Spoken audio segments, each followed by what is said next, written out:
बिस्मिल्लाहिर्रहमानिर्रहीम, अस्सलाम वालेकुम। आप देख रहे हैं स्पोर्ट्स फ्लिक्स। मैं हूं हमजा शफीक। तो जनाब, पाकिस्तान वर्सेस इंग्लैंड दूसरा टेस्ट मैच आगाज़ हो चुका है। टॉस डिले हुआ बारिश की वजह से, और बारिश के बाद जब टॉस हुआ तो टॉस जीतकर पाकिस्तानी कप्तान ने पहले फील्डिंग का फैसला किया, जो कि अभी तक ये फैसला पाकिस्तान के हक में होता हुआ दिखाई दे रहा है। इस वक्त इंग्लैंड के 36 रन पर 3 खिलाड़ी आउट हो चुके हैं। जो रूट को एक मौका मिला, इमामुल हक ने कैच ड्रॉप किया मोहम्मद अली की गेंद पर, लेकिन अब मोहम्मद अब्बास ने जनाब तीसरी विकेट भी अपने नाम कर लिया है और ये बिल्कुल सीधा आउट। और इस वक्त 36 पर 3 खिलाड़ी इंग्लैंड के आउट हो चुके हैं। बहरहाल रिव्यू भी नहीं लिया तो डेफिनेटली ये 3 खिलाड़ी कंफर्म हो गए हैं। सेकेंडली ये जी, बाबर आजम ने कहा है कि सीनियर खिलाड़ी को बाहर बिठाने में कोई मसला नहीं है। जो टीम के लिए अच्छा परफॉर्म करेगा वो टीम में रहेगा, बाकी बाहर हो जाएंगे। इसी मुनासबत से जो पिछले मैच में कप्तान थे और वैसे वाइस कप्तान है सलमान अली आगा को बेंच कर दिया गया और उनको टीम से बाहर किया गया। प्लेइंग 11 में बाबर आजम उनकी जगह पे आ गए। बाकी सेम उसी तरह हम टीम लेके चल रहे हैं। ठीक है जी, ये सूरत हाल है। दूसरे एंड पर हमने बात करनी दौरा इंग्लैंड के लिए पाकिस्तान अंडर 19 स्क्वाड का ऐलान कर दिया गया। टीम 30 अगस्त को लाहौर से रवाना होगी। ये इसको हम डिस्कस करेंगे कि इसमें कौन से प्लेयर हैं जिन्होंने आगे चल के पाकिस्तान को रिप्रेजेंट करना है, और ये इस तरह के मौके मिलना एक अच्छी बात है। अब इसमें कितनी शफाफियत है ये भी मौजूद बहस है। बहरहाल हमारे साथ मौजूद हैं senior sports analyst Hafeez Imran साहब, साथ एहमद सईद में ज्वाइन किया। Welcome to both of you. Hafeez साहब, अस्सलाम वालेकुम। वालेकुम अस्सलाम जी, थैंक यू वेरी मच। अब साहब, पाकिस्तान का टॉस जीतकर बॉलिंग का फैसला, सलमान अली आगा ड्रॉप हो गए, 36 पर इंग्लैंड के 3 आउट हो गए। फैसला अपेरेंटली तो ठीक लग रहा है, क्या कहेंगे? देखें, अभी तक तो अच्छी गेंदबाजी है। मोहम्मद अब्बास जिनके साथ बड़ी उम्मीदें वाबस्ता हैं इन कंडीशंस में स्पेशली, तो वो अब तक तो पाकिस्तान ठीक है। डिपेंड करता है कि कहाँ पर इनिंग्स का अख्ताम होता है पहली इंग्लैंड की तरफ से, कितने रन ऑन बोर्ड होते हैं और पाकिस्तान को किस तरीके से इस फायदे को जो कि इब्तदाई तौर पर हासिल हुआ है इससे मुकम्मल तौर पर अपने हक में करने के लिए काम करता है। लेकिन जो इब्तदा हुई है, लक फेवर किया पाकिस्तान को टॉस जीतने वाला, और उसके बाद अब तक देखे बेहतर बॉलिंग हुई है बिलखुसूस मोहम्मद अब्बास की तरफ से। और जो रूट के लिए इश्यूज बन रहे थे अगेंस्ट न्यूजीलैंड भी, अगर आप उनको देखते हैं तो आज अब्बास ने उनको उन्हीं जगह पर उन्हीं एरियाज को हिट किया उन्होंने, और वहीं पर उन्होंने उनके लिए मुश्किलात पैदा की हैं। खुशाइंद है पाकिस्तान के लिए। अहमद सईद साहब। जी हाँ, देखिए लॉर्ड में हमेशा टॉस जीतने के बाद 2-3 घंटे जो है वो ज़रा मुश्किल होते हैं, और पाकिस्तान के जो प्रीवियस मैचेस थे उनमें भी अगर हम देखें तो यही वो टाइम होता है जिसमें एक्सप्लॉइट किया जाता है अपोनेंट को, और मैच की एक पेस, एक टोन सेट की जाती है। जो रूट के विकेट की अगर आप बात कर रहे हैं तो जो रूट जब बैटिंग करने के लिए आए थे, देखें टेस्ट क्रिकेट को ग्रेट लर्निंग इसलिए कहा जाता है कि इसमें जो कमेंट्री हो रही होती है वो भी एक बहुत मतलब एक सोर्स ऑफ लर्निंग है। तो वहाँ पर कमेंटेटर भी ये बात कर रहे थे कि पाकिस्तान को थोड़ा सा आउट ऑफ द बॉक्स सोचना चाहिए और मोहम्मद रिजवान जो है उनको ऊपर आ जाना चाहिए विकेट के ऊपर, जिस तरह से न्यूजीलैंड ने उन्हें फंसाया था। तो पाकिस्तान ने अल्टीमेटली वो डिसीजन लिया, और एक बॉल पहले उनके पैड पर लगा मोहम्मद अब्बास का, जिस पर रिव्यूज आया हुआ उस वक्त कीपर पीछे थे, लेकिन जो गार्ड उन्हें लिया था आते ही जो रूट ने, वो कम से कम क्रीज से 2 फुट बाहर थे। तो मोहम्मद रिजवान के ऊपर आने से ही हुआ कि उनकी जो फीट मूवमेंट थी वो रिस्ट्रिक्ट हो गई, उनको पीछे खड़े होकर खेलना पड़ा क्रीज के अंदर। तो उसकी वजह से जो अभी जो बॉल उनके टांग पर लगा वो एक एब्सोल्यूट प्लम था। तो मोहम्मद अब्बास बहुत शानदार बॉलिंग कर रहे हैं, लेकिन देखना होगा कि दूसरे एंड पर उनको कौन हेल्प करता है, क्योंकि सारे तो मोहम्मद अब्बास नहीं ना आउट करने। और साथ ही साथ एक और पाकिस्तान की चीज़ जिसका मैं पॉइंट आउट करना चाहूँगा, फील्डिंग आपको पहले से मजीद बेहतर करनी पड़ेगी, क्योंकि ये वो वाले टेस्ट मैच होते हैं जिसमें फाइन मार्जिन होते हैं। आपने भी यहाँ का आकर बैटिंग करनी है, बैटिंग यहाँ पर मुश्किल होगी, जिस तरह पिच खेलेगा उसका ज़ाहिर बिहेवियर भी इसका तब्दील होगा। लेकिन पाकिस्तान को अगर इन 2-3 घंटों को एक्सप्लॉइट करना है, इन 2-3 घंटों का मैक्सिमम एडवांटेज लेना है, तो आपको क्लेवर होना पड़ेगा, आउट ऑफ द बॉक्स सोचना पड़ेगा, और आपको पहले से बेहतर फील्डिंग करनी पड़ेगी। जो कैच इमामुल हक ने गिराया है ये एक रेगुलेशन कैच था, मैं समझता हूँ एक स्लिप फील्डर के लिए, तो इस तरह के चांसेस आपको अवेल करने पड़ेंगे आज के दिन में। अच्छा, आप सब अर्ली ब्रेक थ्रू मिल जाए तो डेफिनेटली बॉडी लैंग्वेज ही चेंज हो जाती है पूरी की पूरी टीम की। प्लस काफ़ी दिनों से कहा जा रहा था कि लॉर्ड्स का जो ग्राउंड है, इवन इस सीरीज के स्टार्ट से कहा जाता था कि लॉर्ड्स वाला मैच जो है पाकिस्तान जीत जाएगा, बाकी 2 हार जाएगा। तो वो चलें आगे चल के पता चल जाएगा। ये जो नफसियाती बर्तरी है पाकिस्तान को, ये कितना इंपॉर्टेंट है, उससे भी बहुत ज़्यादा बकअप होता है एक प्लेयर। देखिए, नफसियाती बर्तरी का फायदा सिर्फ उस वक्त होता है जब आपकी कोई भी टीम जो खेल रही है, ये नफसियाती बर्तरी माजी को साथ लेकर चलती है ना, पास्ट में क्या थी। yes. जो टीम आपकी खेल रही है, क्या उसमें वो सलाहियत मौजूद है जो माजी की टीमों ने जब जीता तो उसके बाद थी। तो पाकिस्तान के लिए एक नफसियाती जो बर्तरी है उसके पहलू को तो यहाँ पर आप एक साइड पर रख दिया जाए। असल बात यह है कि जो मौके मिलते हैं क्या उससे फायदा उठाया जाता है या नहीं उठाया जाता। अब आपके लॉर्ड्स में भी या इंग्लैंड में भी अगर आपका फास्ट बॉलर सिर्फ 4 ओवर ही करता है, ठीक है, कोई एक फास्ट बॉलर 3 ओवर करे इंग्लैंड में या 4 ओवर करे और चेंज हो जाए, तो आप बताइए कि फिजिकल फिटनेस तो क्वेश्चन मार्क हो जाएगी। फिर जैसे अहमद साहब ने अभी फील्डिंग का जिक्र किया है, पिछला टेस्ट मैच जो पाकिस्तान खेला उसमें पाकिस्तान की फील्डिंग का मायार क्या था, और इस टेस्ट मैच में पाकिस्तान की फील्डिंग का अब तक जो मायार है, अगर आप इनमें 36 रन में अगर आपका ड्रॉप कैच है तो फिर आप कुछ ना कुछ तो सोचेंगे ना। और ड्रॉप कैच अगर आप स्लिप्स की बात करते हैं, पाकिस्तान के पास स्लिप का स्पेशलिस्ट फील्डर ही कोई नहीं है। कितने कितने टेस्ट मैचेस हैं आपकी और वहां पर कौन कौन आपके फील्डर्स नजर आते हैं। देखेंगे ये बड़े हॉटस्पॉट एरियाज होते हैं टेस्ट क्रिकेट में, और स्पेशली जब आप सीमिंग कंडीशंस में खेल रहे होते हैं वहां पर आपके ज्यादातर विकेटें बिहाइंड स्टंप्स जाती हैं, ठीक है। तो बिहाइंड स्टंप्स जब जाएंगी तो उसमें आपके पास स्किल्ड लोग होने चाहिए। देखिए ऑस्ट्रेलिया में अभी जो रूट को इसी टीम में देख लेना, उसके 219-20 कैचों का उसने रिकॉर्ड तोड़ा पिछले में। पाकिस्तान के पास इंजमाम, अजहर महमूद हुआ करते थे, यूनुस खान हुआ करते थे, ये लोग स्लिप में बड़े शानदार फील्डर थे। पाकिस्तान की ये हिस्ट्री थी।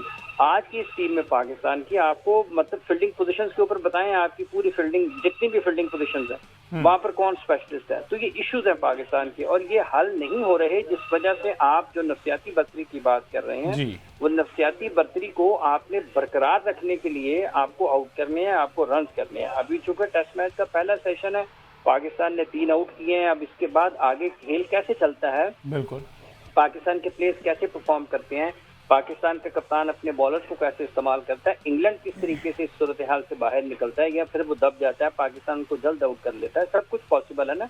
आप देखें नफसियाती बर्तरी की एक तरफ बात करते हैं, दूसरी तरफ इंडिया और श्रीलंका का आज का मैच आप देखने के किस तरीके से आपने देखा क्या उन्होंने बैटिंग की है। तो जब जो आपकी स्किल होती है, जो आपकी प्रिपरेशन होती है, जो आपका टैलेंट होता है, वो ट्रांसफॉर्म होता है जब परफॉर्मेंस में, तो लोग आपको जानते हैं। ये टैलेंट की बातों से कोई फर्क नहीं पड़ता है, फर्क पड़ती है आपकी परफॉर्मेंस से। अब इस टीम ने जो कि इंग्लैंड में पहला टेस्ट मैच हारी है, इनकी कारकर्दगी वो तो नहीं है कि आप इनके बारे में बहुत शानदार बातें करें या इनकी बहुत ज्यादा तारीफ करें। हाँ, पाकिस्तानी होने की हैसियत से आप देखते हैं यार कि बड़ा बुरा हो रहा है पाकिस्तान की क्रिकेट के साथ, लेकिन इन्हीं ये जो वहां पर खेल रहे हैं इन्होंने परफॉर्म करना है ना। इनको भी सोनाल की बैटिंग भी नजर आ ही रही है ना, उनका टेल और मिडल एंड टेल का कॉम्बिनेशन देखें इस पूरे दोनों टेस्ट में, इन दोनों बारियों में इस टेस्ट मैच की, तो आपको नजर आएगा कि डिटर्मिनेशन है, ठीक है, रेजिलियंस नजर आती है, आपको मज़ाहमत नजर आती है, आपको नजर आता है कि यार मेरे वैल्यू विकेट का कोई वैल्यू है। आप उनकी बॉलिंग को देख लें तो पाकिस्तान की इस टीम में ये जो प्लेयर्स हैं इनको चाहिए कि अब जहाँ वहां पर मौजूद हैं तो परफॉर्म करें। अगर 36 पे 3 है तो इंग्लैंड को कम से कम रन पर आउट करें, फिर बैटर ज्यादा से ज्यादा रन करें, और ये लैटरल मूवमेंट जहाँ पर होती है वहां पे आपकी ये जो 3-4 फील्डर उसके साथ खड़े होते हैं कीपर के, उनका बड़ा किरदार होता है। पिछले मैच में जब पाकिस्तान लीड्स में हारा है, आप देखेंगे अब्दुल्ला शफीक के बैटिंग करते हुए सेकंड इनिंग्स में वो कीपर को ऊपर लेकर आए हैं, स्लिप्स पीछे लगे हुए थे, आउटसाइड एज हुआ और वो स्लिप में कैच चला गया।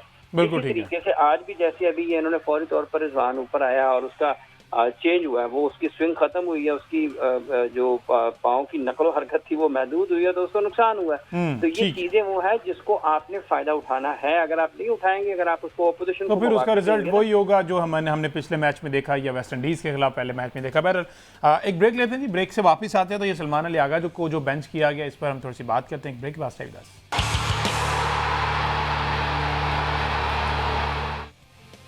वेलकम बैक जी। बात हो रही पाकिस्तान वर्सेस इंग्लैंड दूसरे टेस्ट मैच के हवाले से जो कि इस वक्त लॉर्ड्स के मैदान में खेला जा रहा है। 57 for 3 इंग्लैंड इस वक्त, और मोहम्मद अब्बास ने 3 विकेटें ली हैं। स्लिप पर जो इमाम उल हक ने कैच छोड़ा, इससे पहले भी आप सब बात कर रहे थे, स्लिप की बड़ी इंपॉर्टेंट जगह होती है। आप सब वैसे तो मुझे लगता है आपने भी अप्लाई कर दिया होगा, ये जो कहा गया है कि फील्डिंग कोच चाहिए उसके लिए इश्तिहार भी जारी किया है।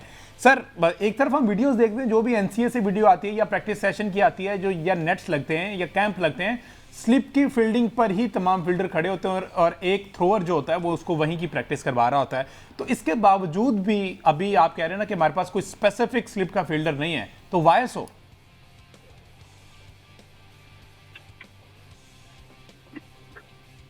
आप साहब, अच्छा जरा टीम चेक कीजिएगा, आप सबकी लाइन कनेक्ट है। एमएस साहब, सर ओवर टू यू। जी, हमने तो जब भी देखा पीसीबी का कंटेंट उसमें तो लाइन लगी होती है जनाब, वो एक कोच साहब होते हैं वो स्लिप की कैचिंग कराने जा रहे होते हैं।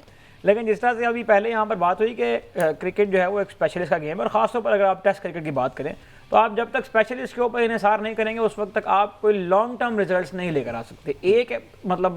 एक अच्छा कैच, एक अच्छी इनिंग, एक अच्छा स्पेल, ये तो हो सकता है कि ओकेजनली कुछ चीज़ें आ जाए, लेकिन जो आपकी कंसिस्टेंसी है, और एक और इंपॉर्टेंट बात इसमें है कि आपका जो टीम का कल्चर डेवलप होता है ना, वो भी इन चीज़ों से डेवलप होता है कि आपकी जो पोजीशंस होती हैं वो कितनी डिफाइंड हैं, आपने उन पोजीशन की कितनी तैयारी की हुई है, आप टेस्ट क्रिकेट खेलने में कितने संजीदा हैं। बुनियादी बात यह है कि हम चूंकि एक इदारे के तौर पर जब पीसीबी को के ऊपर एनालिसिस करते हैं तो पीसीबी को देख के लगता नहीं है कि टेस्ट क्रिकेट खेलने में संजीदा हैं, इसलिए टेस्ट क्रिकेट में जो टीम है वो भी हमें इस तरह की नज़र आती है कि मतलब 11 लड़के पूरे करने पड़ते हैं इनको फील्डिंग कराने के लिए।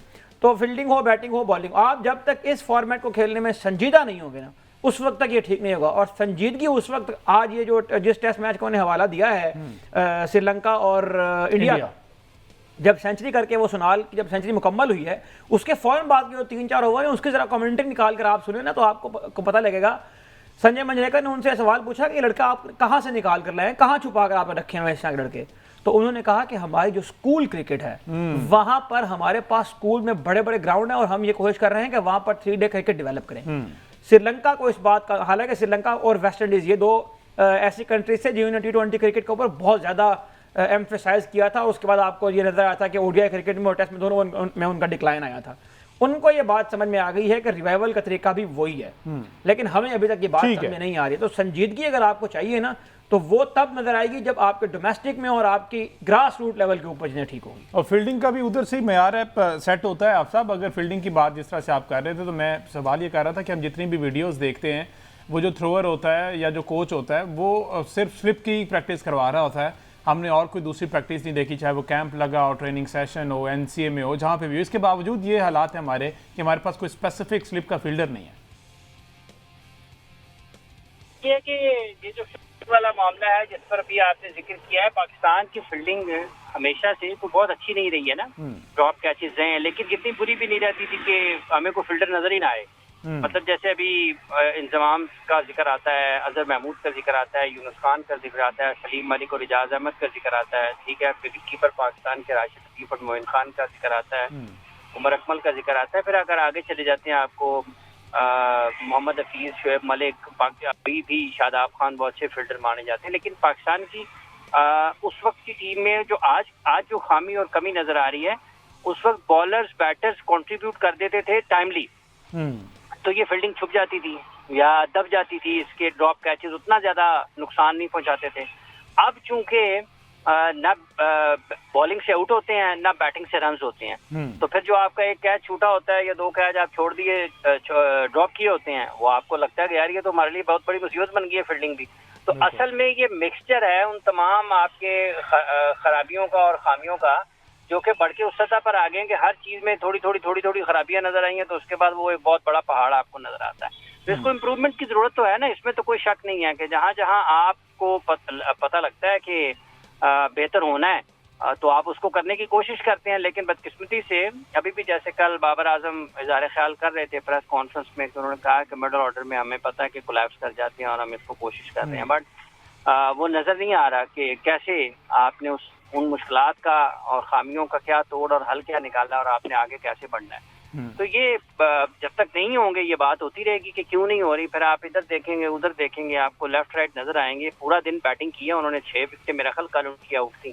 तो ये टेस्ट क्रिकेट आपसे यही डिमांड करती है, यही तकाजा करती है। अगर आप इस तरह की क्रिकेट नहीं खेलेंगे तो फिर आपके बारे में लोग बातें करेंगे, और जो खेल रहे हैं वो खेल ही रहे हैं ना, वो भी गोश्त पुश्त के इंसान ही हैं, उनके भी 2 हाथ हैं 2 बाजू हैं उनके भी, वो भी ऐसे खेलते हैं। तो ये बेहतर करने की जरूरत है, जब तक नहीं होगा तो फिर बात होगी। बिल्कुल ठीक है जी। अहमद साहब जी हाँ, देखें हम अगर कंपेयर करें मतलब श्रीलंका स्ट्रक्चर और पाकिस्तान का स्ट्रक्चर, मतलब अगर आप देखें तो पाकिस्तान का बोर्ड उनके कंपैरेटिवली ज़्यादा खुशहाल है। तो बात यह है कि प्रायोरिटीज़ की बात है, उन्होंने प्रायोरिटाइज कर लिया टेस्ट क्रिकेट को। अब देखें पाकिस्तान जब पहले इंग्लैंड में जा रहा था, पाकिस्तान 4 टेस्ट मैच खेलता था, अब उन्होंने टेस्ट मैच भी कम कर दिए हैं। और अगर परफॉर्मेंस इस तरह की रही तो फिर खुदा ना खास्ता जिस तरह 2 मैचेस की सीरीज करने का ट्रेंड आ गया है, तो मुझे लगता है कि ये टेस्ट मैच और मज़ीद कम हो जाएंगे। तो आपकी परफॉर्मेंस वाहिद इलाज है हर चीज़ के जवाब का, और वो आपको देनी पड़ेगी। ये जो नफ्सियाती बटरियां होती हैं ये भी तब काम आते हैं जब आपके पास स्किल सेट हो। स्किल सेट आपकी हर उस एट्रीब्यूट को अगर बैक करता होगा ना, तभी उसका फायदा है। आपके पास अगर स्किल ही नहीं है तो फिर आप जो मर्जी स्टैट निकालते रहें, फिर आप जो मर्जी बात करते रहें, जो मर्जी रिकॉर्ड लेकर आए, उसका फायदा नहीं है। बिल्कुल ठीक। इस वक्त पाकिस्तान मतलब लॉर्ड टेस्ट में एक ऐसी कंडीशन में आ चुका है कि जहां पर पाकिस्तान अपर हैंड के ऊपर है। पाकिस्तान अगर यहाँ पर 1-2 विकेटें और ले लेता है और ये पार्टनरशिप जल्द तोड़ने में कामयाब, लेकिन वही बात है, मोहम्मद अब्बास के साथ दूसरे एंड पर कोई ऐसा बॉलर नहीं है कि जो प्रेशर हमने बनाया था शुरू में वो प्रेशर बरकरार रहता, क्योंकि आपके पास वसाइल नहीं है, आपने टेस्ट क्रिकेट लोगों को खिलाई नहीं है। कितने फास्ट बॉलर हैं पाकिस्तान में जो टेस्ट क्रिकेट खेलने में इंटरेस्टेड हैं? बिल्कुल ऐसे इंटरेस्टेड सारी T20 खेलने में। तो नताइज जो है ना वो फिर इस तरह ही सामने आते हैं। कोई बहुत अच्छी सूरत हाल नहीं है। उम्मीद करते हैं हम कि पाकिस्तान इस टेस्ट मैच को जीत जाए ताकि थोड़ा सा एक जो रिलीव्ड होने की फील है वो हमें आए। बिल्कुल ठीक है जी, ब्रेक लेते हैं, ब्रेक से वापस आते हैं। अभी फिलहाल तो 65 for 3 है इंग्लैंड की। अगर बात की जाए ब्रेक से वापस आते हैं तो सलमान अली आगा पर बात करेंगे, साथ ही साथ अंडर 19 का जो स्क्वाड है 30 अगस्त से वो भी इंग्लैंड जा रहा है, उस पर बात करेंगे। ब्रेक वास्ते भी 10।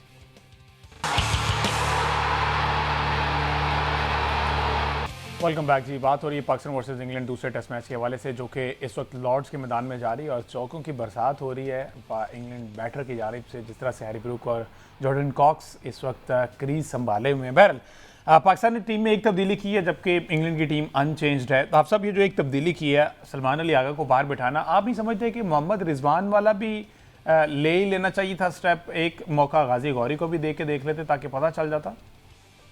मैं तो ये हर दिन में टीम बदलने की वाली सोच का कायल नहीं हूँ। अच्छा ठीक है। टेस्ट टीमें बनती हैं आपकी स्टेबिलिटी के साथ, ठीक है।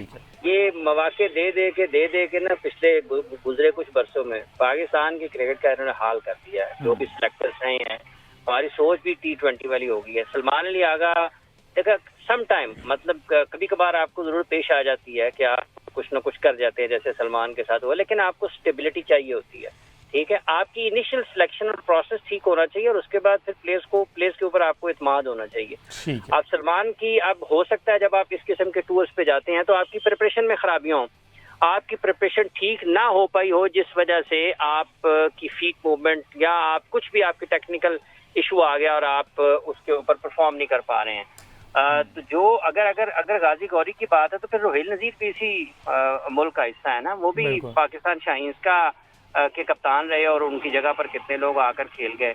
इसलिए ये जो अगर सलमान को ड्रॉप किया गया और बाकी खिलाड़ियों पर एतमाद बरकरार रखा गया, जब आपने 4-5 टेस्ट मैचेस के लिए प्लेयर को सिलेक्ट कर लिया है तो फिर खिलाएं उनको 5 टेस्ट मैचेस ताकि उनको भी पता हो कि वो कहाँ पर हैं। सिलेक्टर्स को उसके बाद पता चले कि उनकी सिलेक्शन किस बुनियाद पर उन्होंने कर ली थी और फिर उनकी खामियां क्या हैं और फिर दोबारा उन्होंने आगे कैसे पाकिस्तान के लिए क्रिकेट खेलनी है। तो ये हर टेस्ट मैच में टीम तब्दील करना ये कोई इतना अच्छी सोच है नहीं।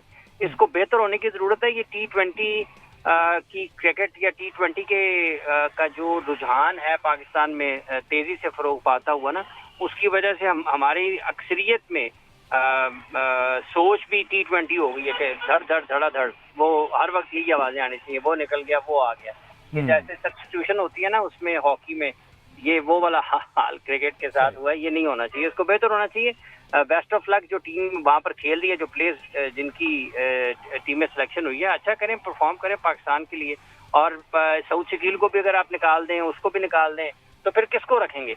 अगर गाजी गौरी भी फ्लॉप हो जाए फिर क्या होगा? अगर आप अजान अवैस तो फ्लॉप होता ही आ रहा है ना 100 के बाद, गाजी गौरी भी फ्लॉप हो जाए और वैस जफर ने एक टेस्ट मैच खेला वो भी बाहर हो गया।